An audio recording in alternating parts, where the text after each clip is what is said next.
അതേപോലെ പനിക്കൂർക്കലയും തുളസിയും പിന്നെ കൽക്കണ്ടം. പനങ്കൽക്കണ്ടാണ് ഏറ്റവും ബെസ്റ്റ്. ഇത് സാധാ കൽക്കണ്ടാണ്.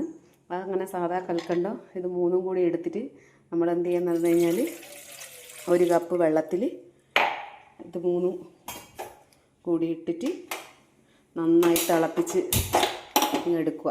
ആദ്യം തുളസി ഇടുക.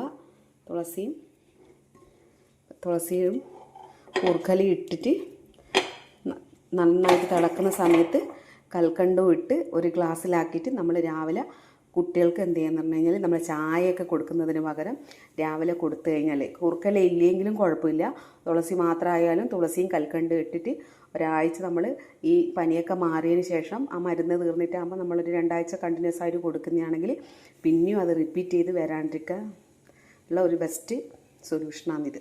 എല്ലാവരും ട്രൈ ചെയ്ത് നോക്കുക.